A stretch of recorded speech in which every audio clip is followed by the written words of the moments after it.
We expect people to be coming in because it is fashionable to be late sometimes.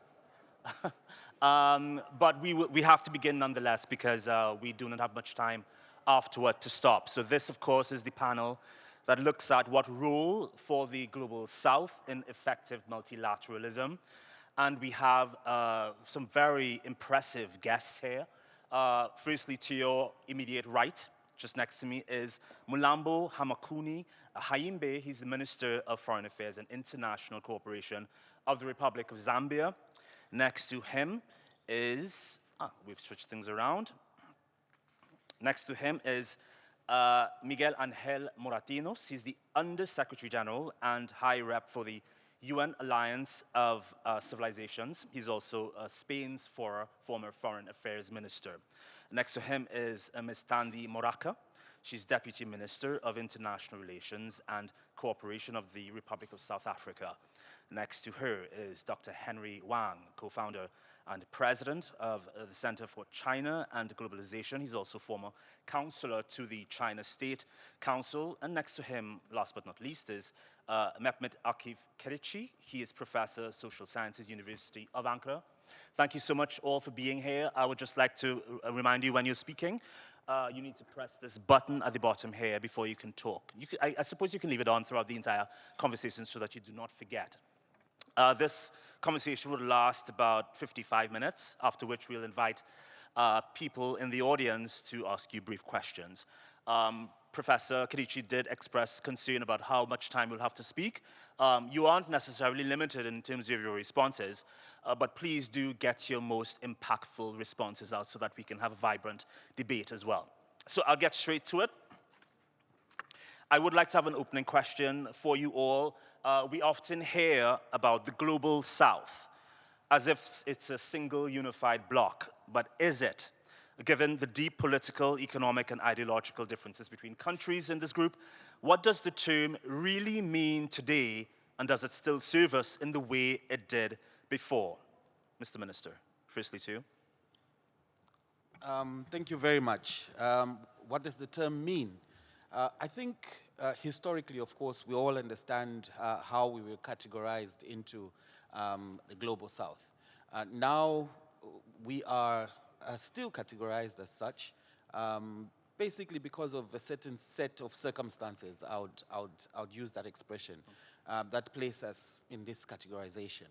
The Global South speaks to countries that are struggling in terms of their economic performance.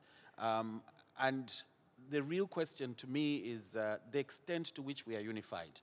We've got different priorities.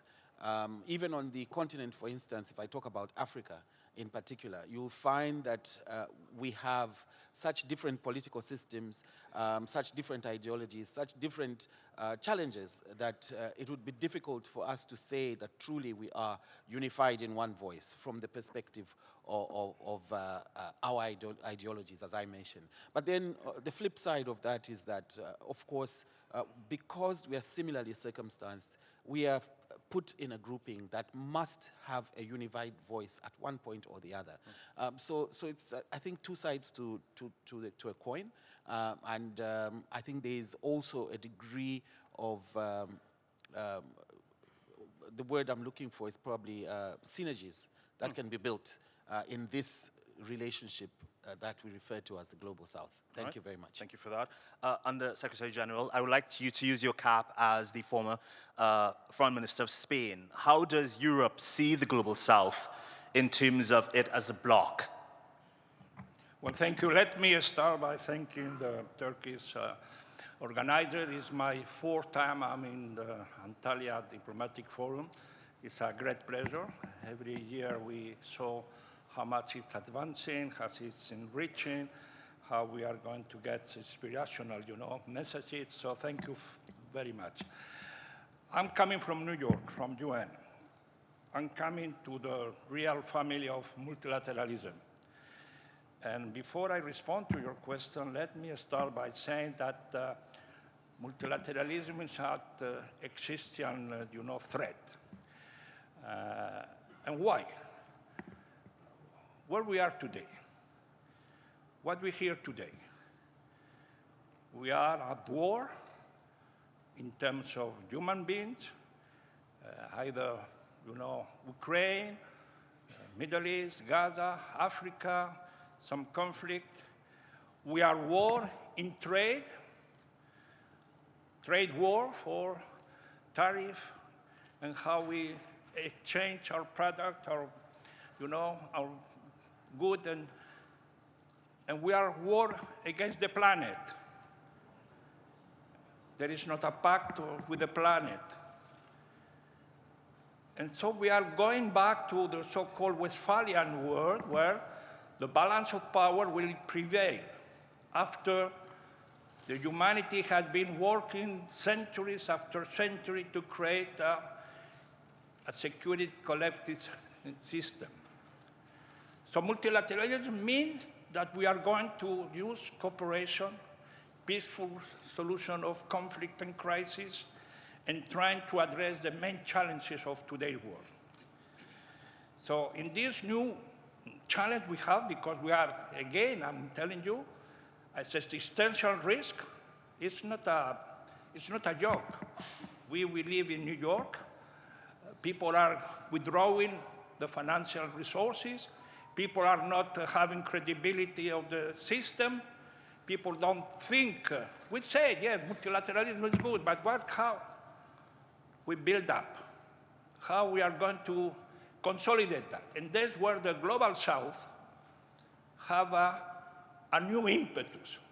Of course, you have responsibility as everybody, but we have a chance with this new call from important actors. We are 8 billion people on Earth, 8 billion.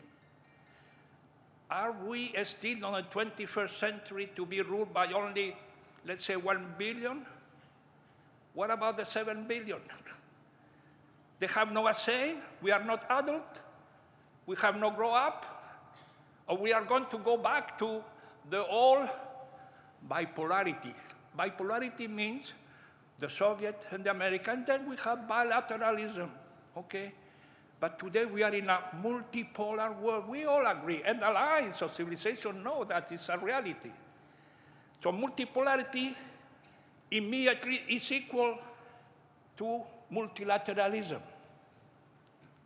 So don't make our judgment wrong. We have to build up a new multilateralism. Then I will come back to some elements why Europeans have to do a tremendous job. They have a tremendous responsibility. I'm not putting responsibility to the new impetus for the Global South. I will put responsibility to my compatriots, the Europeans. We will come back to that a bit later on. I don't want you giving out the entire conversation in one response.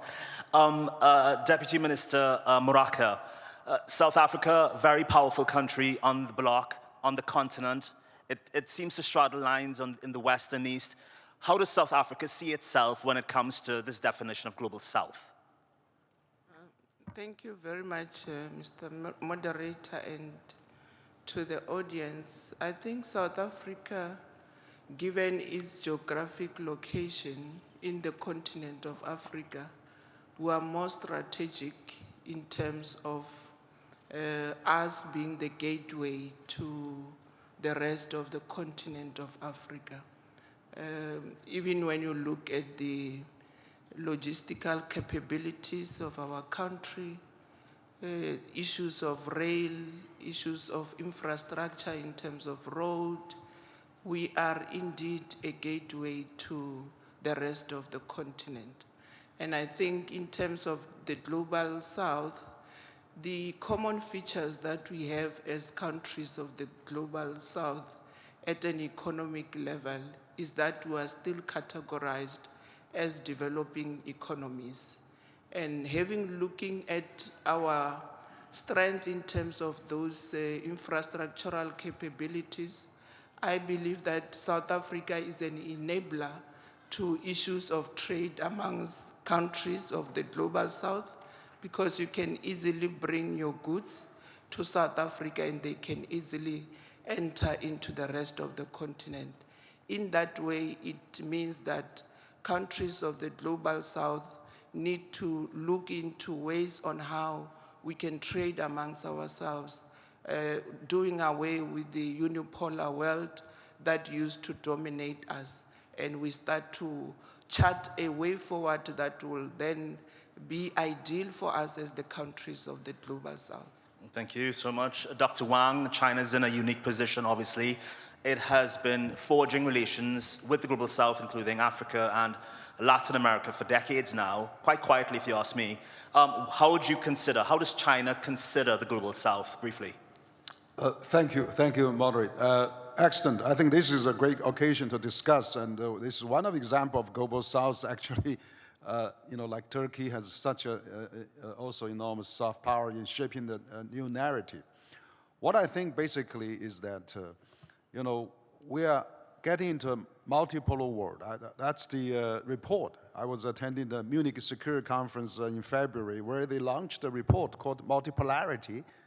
The name of the multipolarity is a reality. And so, in a multipolar world, yet we don't have a multilateral system to sustain that. And so, countries like Global South countries, BRICS, G20, and of course also UN, as we said. We need to strengthen it, but also we need to find a new way to innovate it. For example, I think that in the UN system, we don't have a system to sustain this multipolar world. The system design was 80 years ago. So what about reform UN, like reform UN Security Council? Why don't we get the G20 into the UN Security Council? Because that is really well represented. You have 10 Western countries, you have another 10 Global South countries. It's well balanced. So if that is added, we can have a 5 permanent member there. We have a 15, the other G20 countries, including African Union. That would be great. We're well balanced, and then we can reform the veto system too. Maybe 2/3 of the veto for the veto of the sick. For example, if one country vetoes, let's have 2/3 of the countries to examine that, and maybe can revise that, and then have a General Assembly have another 2/3. Maybe we could have a new system that really for this multipolar world, where is well represented, well reflected.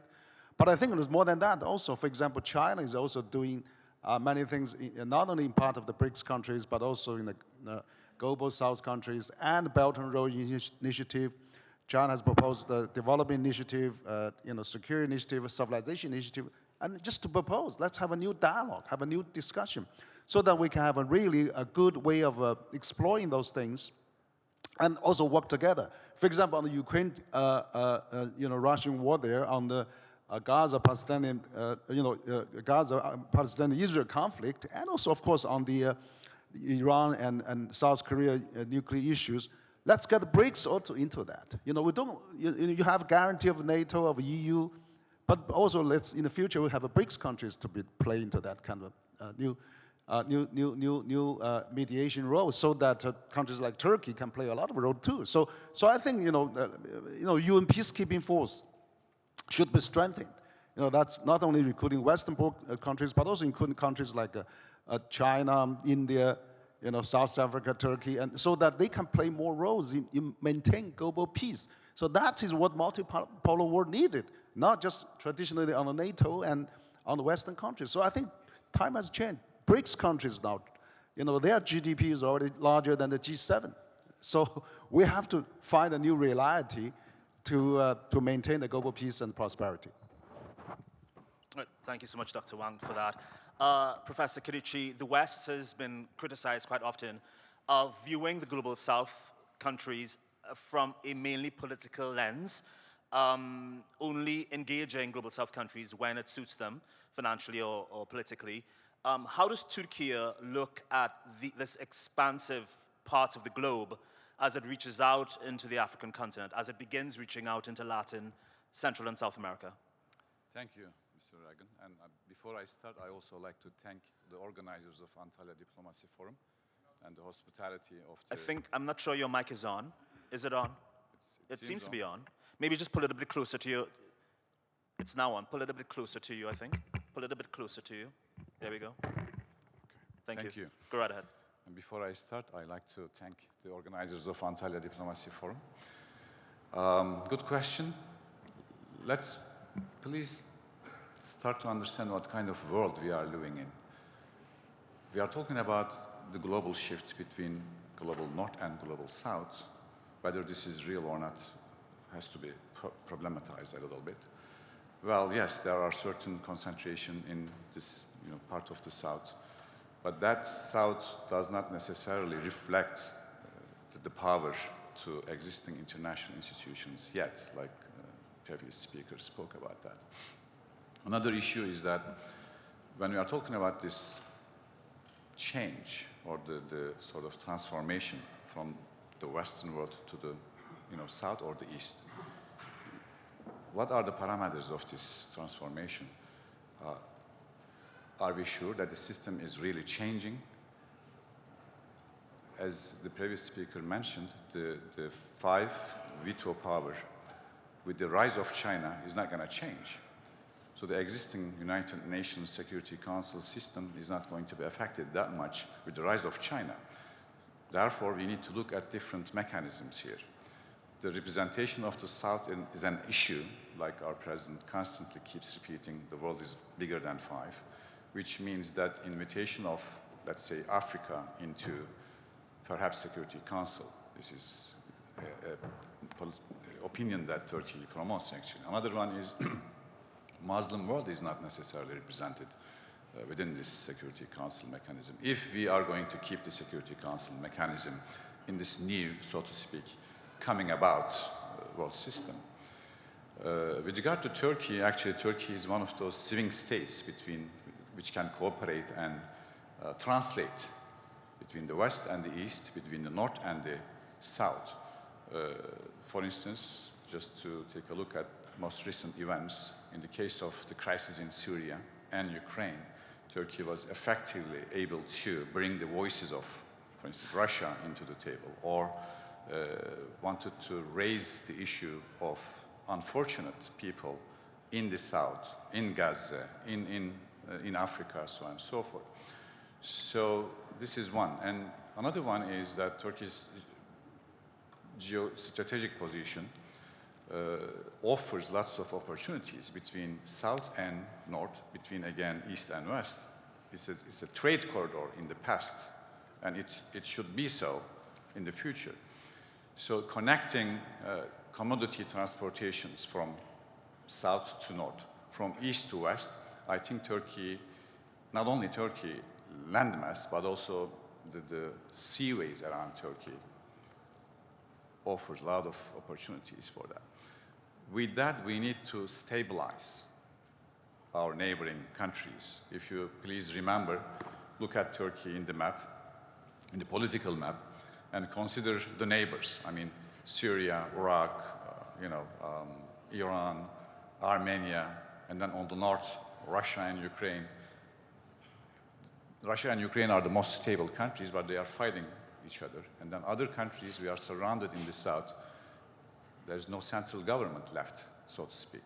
So within this environment, Turkey is trying to provide security and stability to the neighborhood so that its role, as a connecting role between South and North, can stabilize further and better and deeper.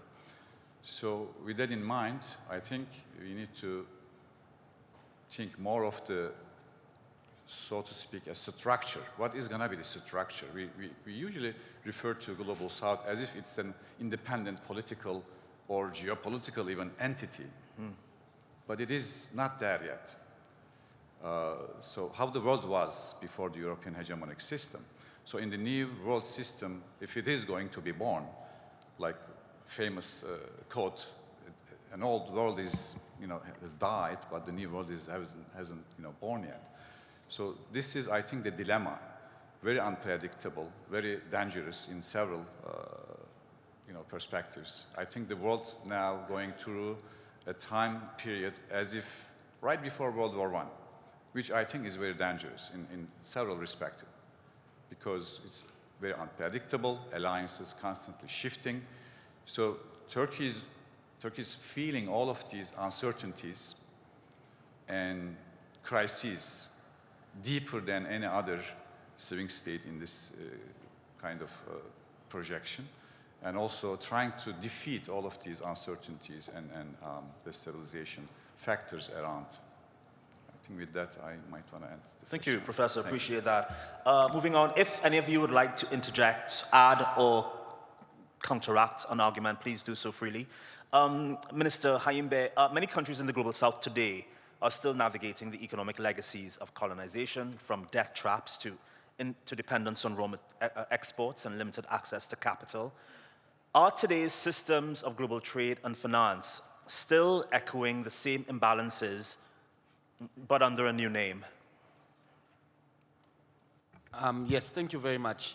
By and large, my response to that would be a resounding yes, because we still have a situation where countries in the global South have got significant challenges in, for instance, accessing fairly priced capital. We still have a situation where we are rated by credit rating agencies on the African continent in a detrimental fashion, which makes access to capital for the purposes of infrastructural development, for the purposes of meeting our objectives, becomes very difficult. We have still a situation where the world trade environment does not favor the global South, from the perspective at least of Zambia. You look at the fact that we have 17% of the world's population, and yet only 3% thereabouts, and I stand to be corrected, of the world's trade it favors us.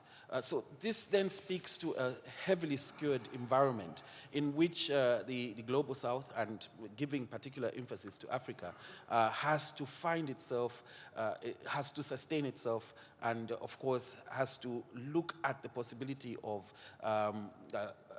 developing, getting past these economic challenges that we face, getting past the historical imbalances that we face. The world order must change in respect to financing, in respect to trade, in respect to the various aspects of interaction.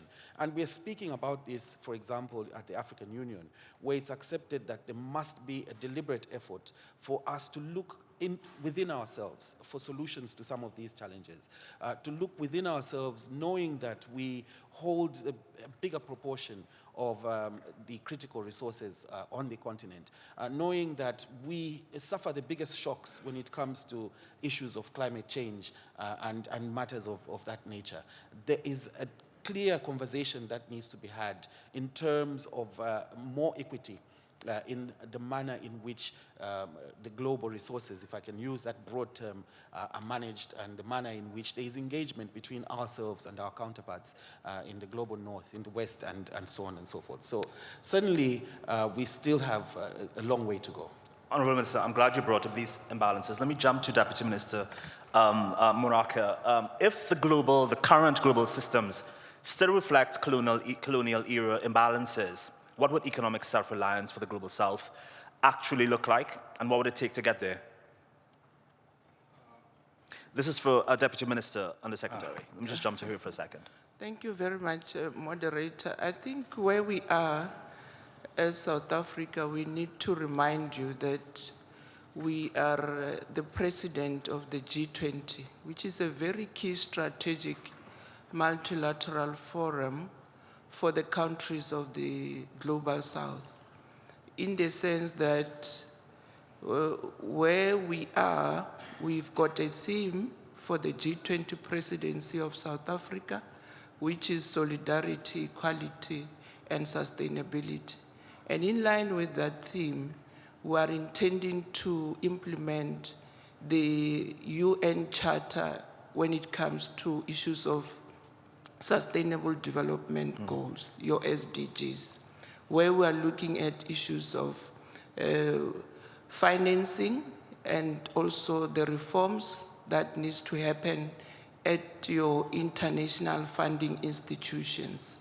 We have already hosted a first successful foreign ministers meeting in South Africa, where majority of the ministers raised this issue that gone are the days where in countries with economies that are still developing, have to choose between servicing the debts that they get from these multilateral funding institutions and also having to service their various population in their jurisdiction.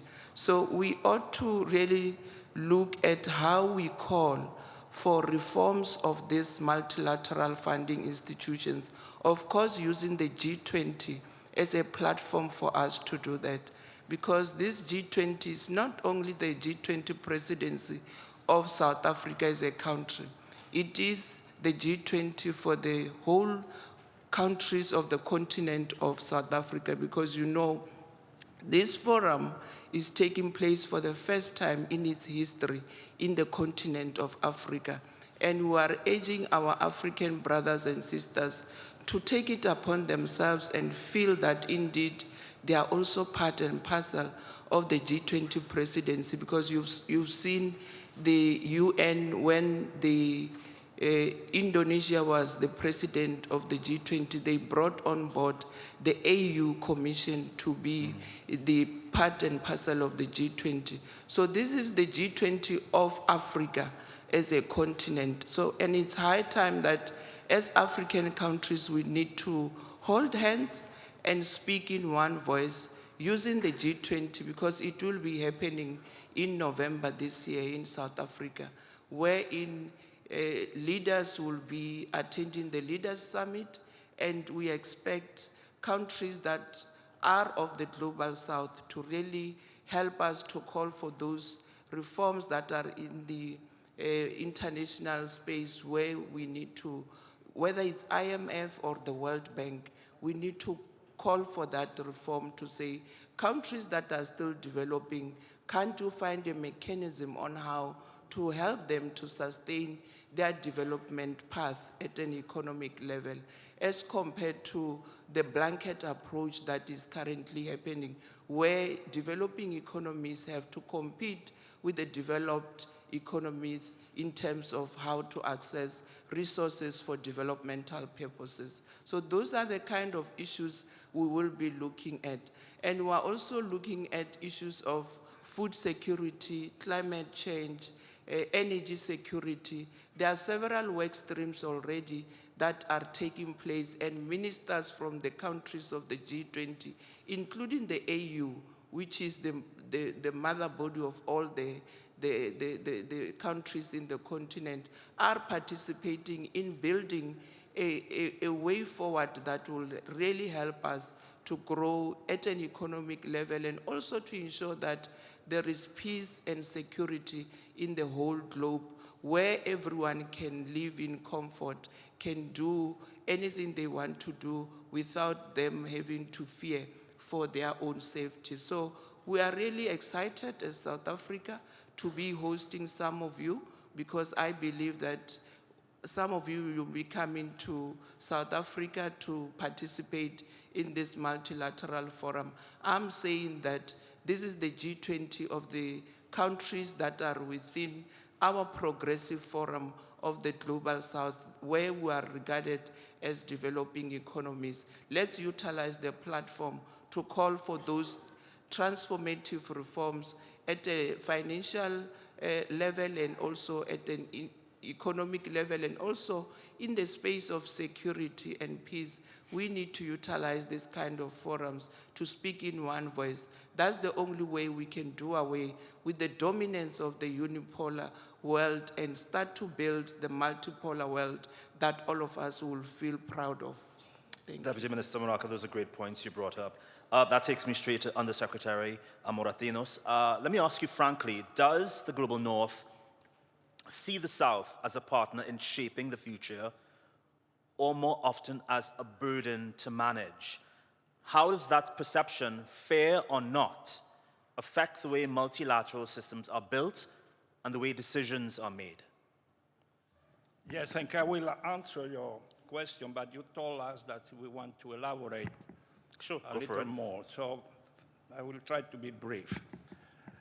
How we are going to save the new multilateralism, or how we are going to create the new multilateralism?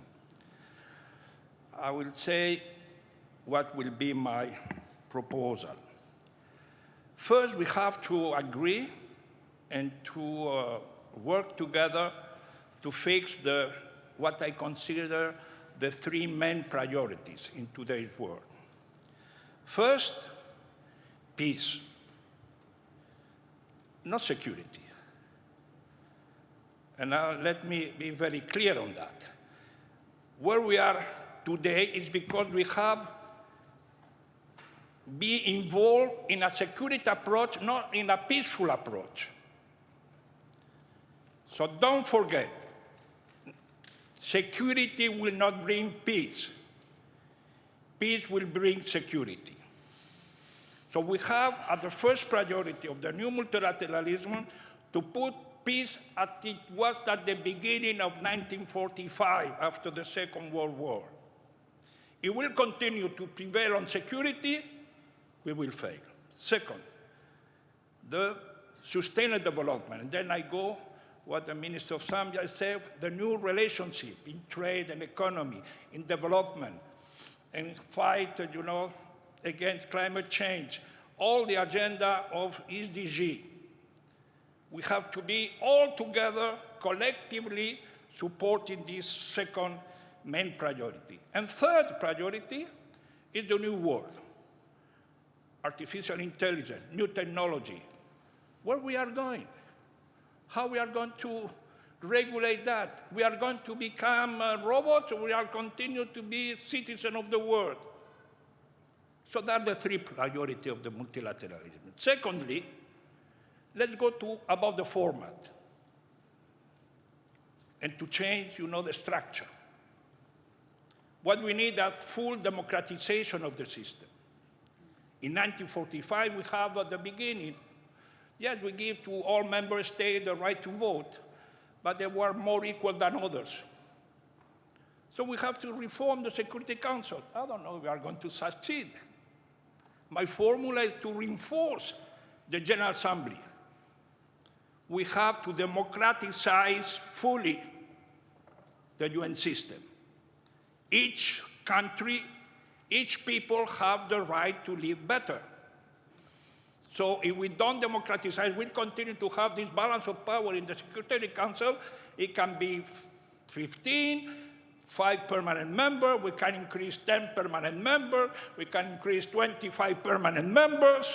With veto power, they will continue to be the same problem. We have to democratize the format. And thirdly, now is on the main concern of all of us is how we are going to finance it. I mean, one country decided not to fulfill his contribution. What the rest? What will do, my dear Europeans? They will cut also the official development aid because we are very much concerned about the war in Ukraine, so we are going to put $9 billion euros for rearmament, for military expenditure. But what about multilateralism? That is our family. So we'll have in Sevilla, Spain, the summit of financing the development in June. Our dear Deputy Minister of Foreign Affairs of South Africa mentioned the G20. There had been a call for President of South Africa, Cyril Ramaphosa, the Prime Minister of Spain, Pedro Sanchez, and President Lula in appeal to save multilateralism. That's a Western, a European, a South African, and Latin American. That is the new, I will call, coalition of willing to save multilateralism. And of course, we have to go to a different world. The Global South have to have their president, but don't make mistake. The West also, in a different part, in a different manner. But the West have to be part of the new world. We are not going to abandon. I'm a Western and I'm European. I'm very proud to be a European. A new European that have to make a final reconciliation with the colonial countries to say we express our absolutely, apology for what have done in Africa. What is the problem with that? We have to start a new beginning with a relation between European Union and African countries. A sane beginning with no bad thinking. So I think if we have this one coalition, and of course I don't want to forget China, that have an important role. The Prime Minister of Spain has been now in China and had a fantastic meeting with your president. And they say, well, let's go. China is in favor of multilateralism. So let's start to work together. So that is the way to have this new coalition of willing. And you send the message, my dear friend. We will have an important meeting of the G20 in your country. Why for this time you tell your president? Because I knew when the G20 was launched. I was foreign minister at that time, and Spain was included. And it was about economic and financial issues. My advice to you, that the head of state and government, without any of our bureaucratic people, minister, the meeting in your beautiful country, and they say, where we go together. No agenda, no papers, no preparation. Decide where we are going to go together, because we are at the stake of our existence as multilateral framework. What's your point? You want to make peace? You want to really make a sustainable? How we, the 20 main and head of state and government, want to see the world in the next phase, and then to prepare to everybody to enjoy and to engage in a reform of the multilateral system. That is the way I encompass, the new chapter of our life. Deputy Minister, would you like to respond? Sorry, I forgot. That's fine. I'm asking the Deputy Minister, Marrakesh, would you like to respond to you? No, I'm saying he's raising a very valid point that now the world is looking at us as South Africa in terms of charting a way forward on the multi-polar world that we want to see for the future. And I think the call is welcomed. We'll sit and strategize and see how best during our G20 presidency can we really advance for those strategic multilateral reforms that are very key and strategic for all of us that are really concerned about the current environment where we find ourselves in, because we are finding ourselves in a more polarized global environment wherein it's high time as leaders, as various governments, we need to hold hands and chart a way forward and build the pact of the future as declared by the UN when it met in its General Assembly in Washington. Thank you. Dr. Wang, the West has been raising concerns, fair or not, about China's growing influence in the Global South. But a lot of countries in the Global South welcome China's engagement. There are, though, concerns from the Global South about debt, political leverage, or unequal terms. What, in your view, does a truly balanced partnership between China and the Global South look like? And are we there yet? Great. Thank you. I think we're having a fascinating discussion. I echo many of the points the panelists raised. Well, I just, before I answer your question, I would like to say, the topic of this section is how to sustain the multilateral system, UN, and also economic development. But I think, probably the first, personal recommendation is that we need to reform UN for this multilateral world, and particularly the Security Council. So my proposal was that let's add another, let's add G20 countries into Security Council. You have 5 permanent members there already, and then the other 15 could be associated member, but we have to reform the veto power. For the last 80 years, I mean, the US used about 80, 90 times of veto power, Russia used about 100 sometimes, and China used 16 times. same probably for France and UK. So we should stop abusing of the veto power. So if we have a system design with a 5 permanent member, 15 associate member, have 2/3 veto majority of that, then the General Assembly probably also can have another 2/3 of veto for the vetoes. That probably will have a new established system. Second, I would like to echo what our friend from UN was mentioning. Absolutely, peace should be on top of security because if everybody drive up the military budget, that's going to decrease our budget for food and bread, bread and butter. So, but the other thing is that out of the 3 pillars, I think peace, security, there's economic development. I think economic development is so crucial. So we should really maintain this economic framework like G20. It's basically an economic platform, should strengthen that. But same for the BRICS system, which is also a great economic platform. And then the APEC, that's also WTO. So if some country does not really want to be more active, the rest of the country should continue to sustain that.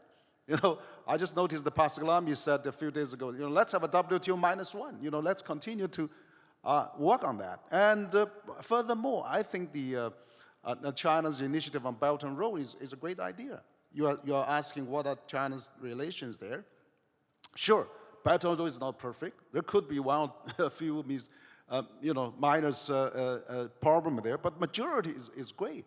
China has invested over $1 trillion in the last decade, and 3,000 projects connecting, all the countries. For example, in Africa, China built 100,000 highways there, 100,000 kilometer highway, and 10,000 kilometers railway, right?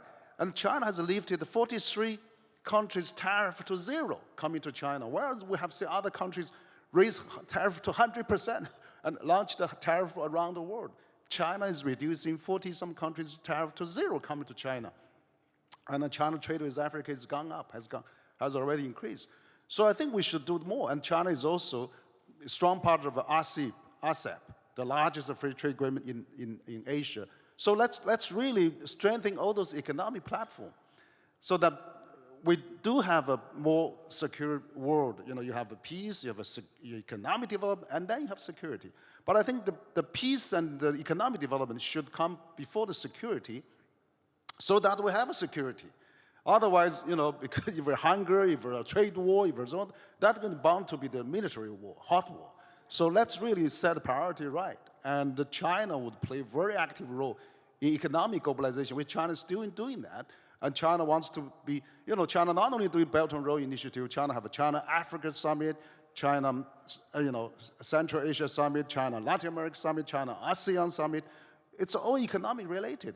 And then wants to push that so that, we have a more secure world as economic prosperity for everyone. So multilateral world needs strong reform of the multilateral organization, but also strong continuous support for the economic globalization. I completely agree, great points. China has done significant work to improve global economies, global political relations, humanitarian relations. But there is this constant battle between the West and Chinese policies. How much more do you think China could do, had it not been for these very strategic political alliances between the West and certain countries within China's sphere? Well, I think, China doesn't want to have other countries pick sides. China has been the largest trading partner with 150 countries now. And China actually contributes over 30% of global GDP growth for the last decade. So I think it's obvious, China is pursuing this economic globalization, and China has lifted 800 million people out of poverty, represents 70% of reduction of the global poverty during the period. So China now is leading on the green power transition of fighting the climate change. So, China doesn't want to pick a fight. China just wants to respond to some extent. But then I think when multilateral system is under threat, you have to have some country to stand up of this kind of bully and this kind of unreasonable really tariff or whatever trade war. So China is doing it, but China also announced China is not going to raise tariff anymore. It's already enough is enough. Let's really come down, let's talk, let's dialogue, Let's really find a solution. So I think China is active quite responsibly in terms of calm down the situation, and China didn't start a fight. China didn't start a trade war, but China is willing to calm that down and talk to the US, and also China wants to have a good relation with the European Union. We have seen a parade of European leaders visiting China. Spanish Prime Minister is in Beijing right now. So I think it's great. Let's revive the comprehensive agreement on the investment between China and the EU. Let's have a more FTA. Let's get BRICS countries have FTA. Let's build the BRICS country into the largest economic free zone in the world. So let's have some new initiative. Let's use that to safeguard our future and our prosperity. Thank you, Dr. Wang. Professor Kerici, you've often emphasized the importance of strategic autonomy in Turkish foreign policy, particularly in the context of Turkey's unique geopolitical position, as you mentioned, bridging East and West. How does Turkey's pursuit of strategic autonomy influence its relationships with global South countries, and what role can Turkey play in fostering a more balanced and multipolar international order? Well, I think, thank you. I think I already mentioned some of those in my previous statement. For instance, the certain hubs, when you look at the global South, you see the concentration of mostly geo-economic activities. The point is that, like how China, for instance, how global South can translate that into a little bit more geopolitical power. So all of the activities taking place in global South mostly, they are taking place in the geo-economic field. So for instance, my worry or concern is how long China can maintain its geo-economic emphasis, especially with the face of coming geopolitical challenges. So, like I said, Turkey is affected by all these global transformation of power shifts between South and North. That's a big issue. Another one is Turkey constantly emphasizes the presence of, for instance, Africa and more southern countries in non-ideological combinations like BRIC and MICTA, for instance.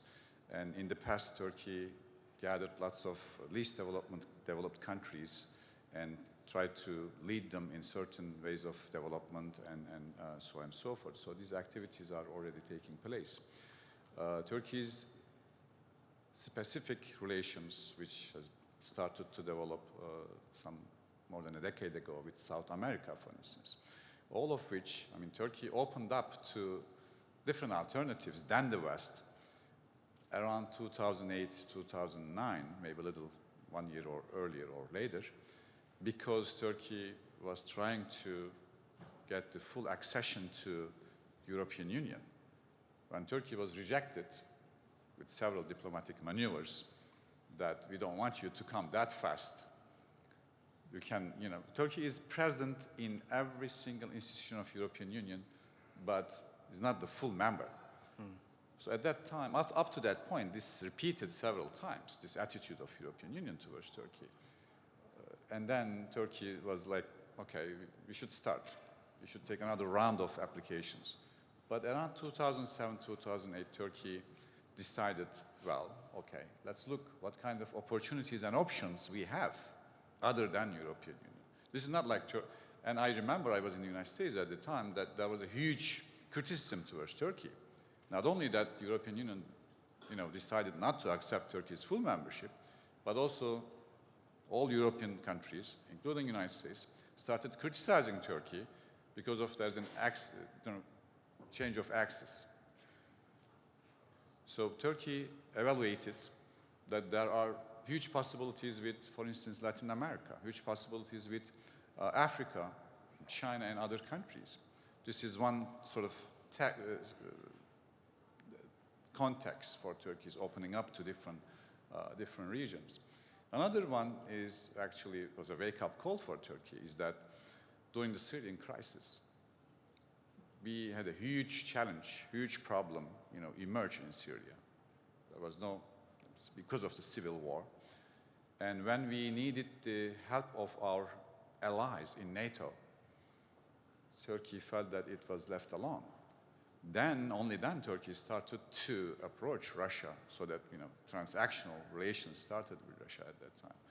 And President Erdogan and Putin sat down and solved lots of problems that they couldn't solve with, our allies, which actually, brought other opportunities. So it's not that Turkey is not leaving sort of the Western world, but trying to utilize, tap resources in global South. And for instance, in modern Turkey, there are lots of investments coming from China, from India, from Brazil, even from South Africa. So all of these multilateralism actually is taking place as we speak. But perhaps with a very small concern I should end.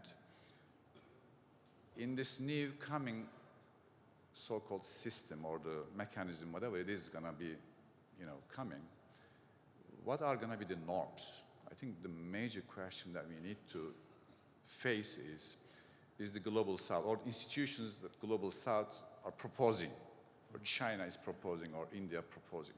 If such an idea in their mind, are those institutions going to transfer or transfer norms, propose new norms to the existing, or global South is going to continue to be receiver instead of exporter of the norms? So I think these kind of institutional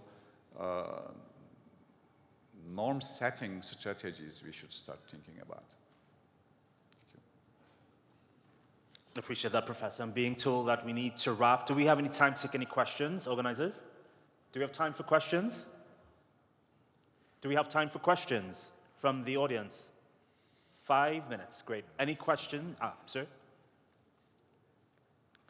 Michael's going to come to you. Thank you. Thank you all. Dear Minister Haimbe, I have a question. China is a big economic actor in recent years in Africa, and also, as far as I know, in Zambia. After this recent escalations between US and China, what do you think, shall Africa become a battlefield of economic wars of China and US, and how shall affect this African future economic relations? And Her Excellency, Deputy Minister of South Africa, Ms. Moraka, first of all, I would like to thank for the South Africa's initiative in the International Court of Justice about the Palestine. And the second, unfortunately, as we follow up recently, US is pressuring a lot, I think due to this reason. And first, like putting additional tax, one of the highest in Africa, after Botswana, I think. Then the second declared persona non grata, Mr. Ibrahim Rasool, whom I personally met as well, and a nice guy. So even considering this year the G20 leadership, South Africa, what will this tension will go, and South Africa has a strategic plan? And last question to Mr. Wang, this One Belt, One Road initiative, in fact in Turkey is also considered a kind of one-way road by a lot of people, maybe including me. And what do you think is sustainable? Like the commercial relations, for example, between Turkey and China. Turkey sells 2 billion, China sells to Turkey 42 billion. Do you think is it sustainable? Thank you. I'm sorry, panelists, please keep your responses as short as possible. Thank you. The first question was directed at me. The crux of it is, will Africa become a battlefield between the US and China? I think the perspective that Africa is taking is to work with partners as closely as possible. I'll give a typical example of Zambia. For example, we have initiatives going in terms of infrastructure development in the rail sector, where we have the Lobito Corridor as an important infrastructure project that's going on, working closely with the US and other partners from the global north, from the west. And on the other hand, we have the revitalization of Tazara taking place. What does this tell us? It tells us that we on the African continent are looking to strategic partnerships, to equity, to tangible results rather than the theoretical side of things, if I may use that expression. So we'll work with whoever we must work with, and whether it becomes a battlefield or not is about how the two countries decide to deploy their resources strategically on the continent. I thank you. Deputy Minister. Thank you very much, and thanks to the question. The person who raised the question, I think where we are as South Africa, we are not going to allow the presidency of South Africa's G20 to be overclouded by the current tensions that are happening in the geopolitical space that we find ourselves in. We are going to focus on pursuing the transformative agenda that we speak about when we speak about the transformation of the multilateral institutions, whether it's IMF, your WTO, will speak in one voice. And the G20 presidency of South Africa is going to be a success. Of course, already I spoke about successful meeting of foreign ministers that has taken place without the presence of the US. So it shows that leaders that are part and parcel of this group of the 20 countries are determined to make the G20 work so that we shape the future that we all want to see at a multilateral level. And with regard to our relationship with the US, South Africa is still committed to pursuing a diplomatic engagement with the US, because you know we are living in the global economy, we are living in the global world where we equally need the United States of America so that we can be able to grow our economy. South Africa is still not yet developed economically, so we'll need these developed countries to really work with us in terms of transforming the GDP of our country so that we can be able to transform the lives of our people. We should not allow the tensions that are happening to really overcloud what the G20 stands for and what it seeks to achieve. And that's why we are. Our president is still keen to engage with Trump and his administration on how we can find each other so that we can build the future where everyone feels important. Thank you. Thank you. And final, I believe your third question was to Dr. Wang, was it? Yes, thank you. I think that you mentioned about China, economic activities with global South countries. I think it's continually going to be improved. Of course, I'm saying that there's some imbalances, but of course China is doing its best. For example, China, just as mentioned, lifted the 43 countries' tariff to China, 0. So that's a very unilateral approach. But also China is now allow 59 countries coming to China visa-free now. That's another initiative. And also, I think China also, on the other hand, contribute to the models for the developing countries. For example, China developed this green technology, which is harnessed, could be by whole developing countries to fight the climate change. And recently, China developed this AI, DeepSeek. It's so cheap with low investment, open system rather versus a closed system, expansive model.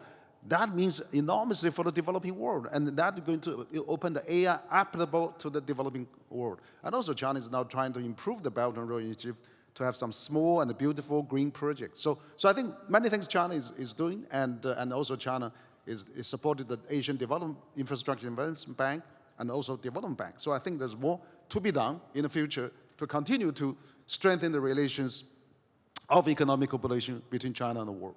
We'll have to leave it there for now. Dr. Henry Wang, thank you so much. Honorable Minister Mulambo Hamakuni Hayimbe, thank you so much. Under Secretary General for the UN Alliance of Civilizations, thank you so much. Deputy Minister, Honorable Deputy Minister Thandi Moraka, thank you very much. And of course, Professor Mehmet Akif Kerici, we appreciate your time. Please, a round of applause for our panelists. I'm sure you can go to them just after, ask them any questions you like. If they have time, they'll answer. Thank you so much. I believe right now there'll be a break before another panel begins. Thank you so much.